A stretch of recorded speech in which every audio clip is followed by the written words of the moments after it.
Democratic organisation, लोकतांत्रिक संगठन, Y क्यों। पहला पार्ट है हमारे मूल्यवासी बहुजन जो भारत देश के हैं 90% आबादी संगठन नहीं बना पा रहे हैं। कारण क्या है कि संगठन बनाने चलते हैं तो तानाशाही से संगठन बनाते हैं, तानाशाही से, उसमें सुप्रीमो और तानाशाह पैदा हो जाते हैं।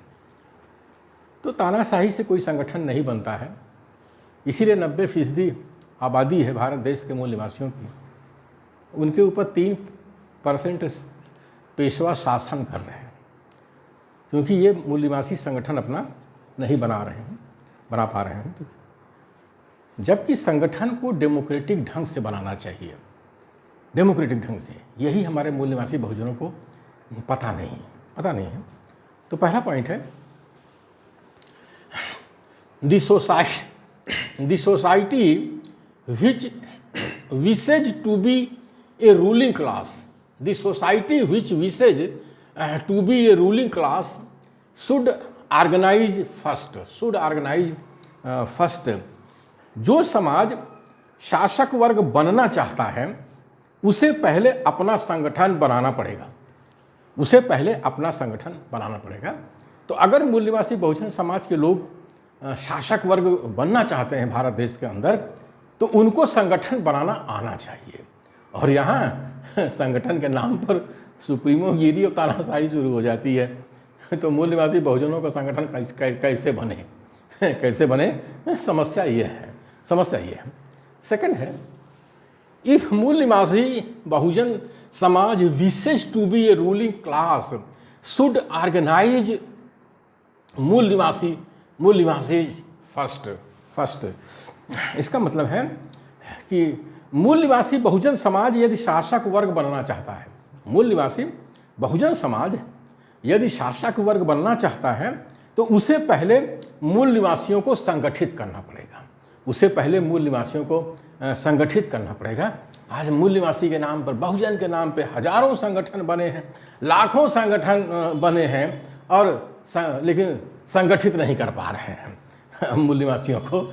इसीलिए मूल निवासी जो है शासक वर्ग भारत देश के अंदर नहीं बन पा रहा है। थर्ड पॉइंट, मूल निवासी बहुजन are divided into 7,000 castes in present days। मूल निवासी बहुजन समाज आज लगभग 7,000 जातियों में विभाजित है। सच्चाई ये है कि आज हमारा जो मूल निवासी बहुजन समाज है ये एक समाज नहीं है, ये 7,000 जातियों में विभाजित है। समस्या यहाँ खड़ी है। और इन 7,000 जातियों में जाति के नाम पर सुप्रीमो और तानाशाह नेता पैदा हो जाते हैं। जाति का संगठन बनाकर एक जाति का, बताइए 7,000 जातियों के 7,000 नेता बन जाएंगे, तो शासक वर्ग कैसे बनोगे। चौथा पॉइंट है राष्ट्रपिता Phule tried to organise these caste since 1848 under the concept of मूल nivasi, under the concept of मूल निवासी। राष्ट्रपिता फूले ने 1848 ईस्वी से इसे संगठित करने का प्रयास शुरू किया। उन्होंने मूल निवासी संकल्पना दी। उन्होंने मूल निवासी संकल्पना के नाम पर, मूल निवासी के नाम पर 1848 से संगठन बनाना शुरू किया।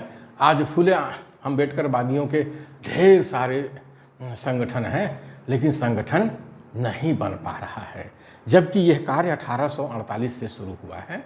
तो जो लोग दावा करते हैं कि हम फुले अम्बेडकर वादी हैं, तो उनका जो है जब लेखा जोखा लिया जाएगा तो वो 1848 से लिया जाएगा कि 1848 से लेकर आज तक कितने प्रयास हुए संगठन बनाने के, उसमें मेरी डिमेरिट क्या रही, क्या गुण दोष रहा, क्यों नहीं बना, क्या उसमें ऐसी कमियां थी, ये लेखा जोखा तो लिया जाएगा, लेखा जोखा लिया जाएगा जो भी फुले अम्बेडकरवाद का नाम लेगा। फिफ्थ पॉइंट है Baba Saheb doctor Ambedkar try to organise 2,000 caste of mool nivasis in the name of schedule caste. Baba Saheb ने लगभग 2,000 मूल निवासी जातियों को शेड्यूल्ड कास्ट के नाम से संगठित करने का प्रयास किया। आज जो शेड्यूल्ड कास्ट के नाम से जातियां हैं, लगभग इनकी संख्या 2000 के आसपास है। तो उनको उन्होंने एक वर्ग बनाया, जातियों का एक क्लास बना दिया शेड्यूल्ड कास्ट के नाम से, संविधान में भी शेड्यूल्ड कास्ट नाम दे दिया और उनको संगठित करने का प्रयास किया। लेकिन लोग बाबा साहब का नाम तो लेते हैं, लेकिन जितनी 2000 जातियाँ हैं, सबके नेता अलग अलग, सब आपस में लड़ते रहते हैं, तो वो जाति ही रहते हैं, वर्ग नहीं बन पाते हैं, ये समस्या है। छठा है, 6th पॉइंट है, 6th point, Baba Saheb tried to organise 1000 caste of mool nivasis in the name of scheduled tribe, in the name of scheduled tribe. Baba Saheb ने 1000 मूल निवासी जातियों को, लगभग 1000 मूल निवासी जातियां हैं जो शेड्यूल्ड ट्राइब के नाम से हैं, तो संविधान में भी हैं। तो बाबा साहब ने 1000 मूल निवासी जातियों को शेड्यूल्ड ट्राइब के नाम से संगठित करने का प्रयास किया, संगठित करने का प्रयास किया। अब 1000 जातियाँ शेड्यूल्ड ट्राइब की हैं, अशिक्षा है, अज्ञान है, ये भी जो है संगठित नहीं हो पा रहे हैं। यहाँ भी वही हर ट्राइब में जो है सुप्रीमो तानाशाह नेता बैठे हुए हैं, अब जिनकी वजह से संगठन नहीं बन पा रहा है। तो इसलिए ये टॉपिक लाया गया है। 7th point, rest 4000 cast of मूल निवासी try to organise in the name of OBC, in the name of OBC. शेष 4000 मूल निवासी जातियों को ओबीसी के नाम से संगठित करने का प्रयास किया गया। ओबीसी अदर बैकवर्ड कास्ट के नाम से संगठित करने का प्रयास किया।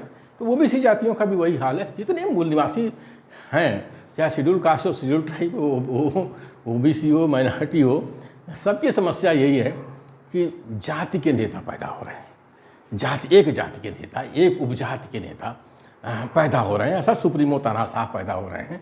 इसीलिए कोई संगठन नहीं बन पा रहा है इन मूल निवासियों का। आगे का पॉइंट है, वाई आर वी मूल निवासी not going to be organised, आखिर हम मूल निवासी लोग संगठित क्यों नहीं हो पा रहे हैं? हम 7000 जातियों के जो SC ST OBC माइनॉरिटी की जातियां भारत देश के अंदर हैं, 90% आबादी है, लोकतंत्र में शासन होना चाहिए, लेकिन संगठन नहीं है, संगठन ना होने से नहीं हो पा रहा। तो आखिर हम मूल निवासी लोग संगठित क्यों नहीं हो पा रहे हैं? इस पर विचार होना चाहिए, इस पर रिसर्च होना चाहिए, इस पर सेमिनार होना चाहिए। लोगों को जो संगठन का काम खास करके कर रहे हैं, उनको खुले दिल से बैठना चाहिए, इस पर चर्चा करना चाहिए, इस पर चर्चा करना चाहिए, इस पर चर्चा करना चाहिए। दीज आर 7000 मूल निवासी कास्ट राष्ट्रपिता Phule try to organise in the name of मूल निवासी नेशन, मूल निवासी लेसन। यही 7000 मूल निवासी जातियां हैं जिन्हें राष्ट्रपिता फूले एक मूल निवासी राष्ट्र के रूप में संगठित करना चाहते थे, मूल निवासी राष्ट्र के नाम रूप में संगठित करना चाहते थे। अब ये 7000 जातियों के लोग हैं, इनके अंदर सब सुप्रीमो तानाशाह हैं, संगठन नहीं बन पा रहा है। उसका फ़ायदा पेशवा ले रहा है। नागपुर का पेशवा जो है हिंदू राष्ट्र के नाम पर इनको संगठित करने का काम कर रहा है और अपनी नेतागिरी फैलाए हुए हैं और संविधान को नष्ट कर रहा, लोकतंत्र को नष्ट कर रहा। जबकि राष्ट्र की परिभाषा है कि जिस वो लोग जो सुख दुख को साझा करते हैं एक राष्ट्र बनते हैं। ये पेशवा जो है 3% है, ये सुख दुख को साझा तो नहीं करता है, ये तो जो है मनुस्मृति का शासन लगा रहा है। अब बताइए बिल्किस बानो के केस में क्या हुआ? जितने ब्राह्मण अपराधी थे सबको जो है संविधान के बजाय मनुस्मृति के हिसाब से न्यायपालिका निर्णय दे रही है कि इनको आजीवन कारावास हुआ है तो इनको 15 साल में छोड़ दो। इसलिए छोड़ दो कि ये ब्राह्मण हैं, संस्कारी ब्राह्मण हैं, इनको छोड़ दो। बताइए, ये पेशवा की चाल है। वो जो है हिंदू राष्ट्र के नाम पर जो है SC ST OBC माइनॉरिटी को चूतिया बना रहा है, बेवकूफ़ बना रहा है। जबकि राष्ट्र की परिभाषा है कि जो सुख दुख को साझा करते हैं वही राष्ट्र बनते हैं। तो फूले साहब ने कहा कि SC ST OBC माइनॉरिटी के जो लोग हैं, 7000 जातियों के लोग हैं, यही मूल निवासी हैं और मूल निवासियों का अपना एक राष्ट्र है, क्योंकि ये सुख दुख को साझा करते हैं। लेकिन ये 3% पेशवा जो है हमारे मूल निवासियों को आज की तारीख में चूतिया बना रहा है और मनुस्मृति लागू कर रहा है, भारत के संविधान को नष्ट कर रहा है, लोकतंत्र को नष्ट कर रहा है और जो है ब्राह्मणों को जो है चाहे जो अपराध करें उनको जो है मनुस्मृति के हिसाब से उनको छोड़ दे रहा है। बाकी मूल निवासियों को जो है जेल में बंद किए हुए हैं। इसलिए मूल निवासियों को संगठित करना बहुत ज़रूरी है और वो लोकतंत्र के ढंग से ही हो सकता है। ये सुप्रीमो तानाशाह बहुत बड़े दुश्मन हैं हमारे मूल निवासी बहुजन के।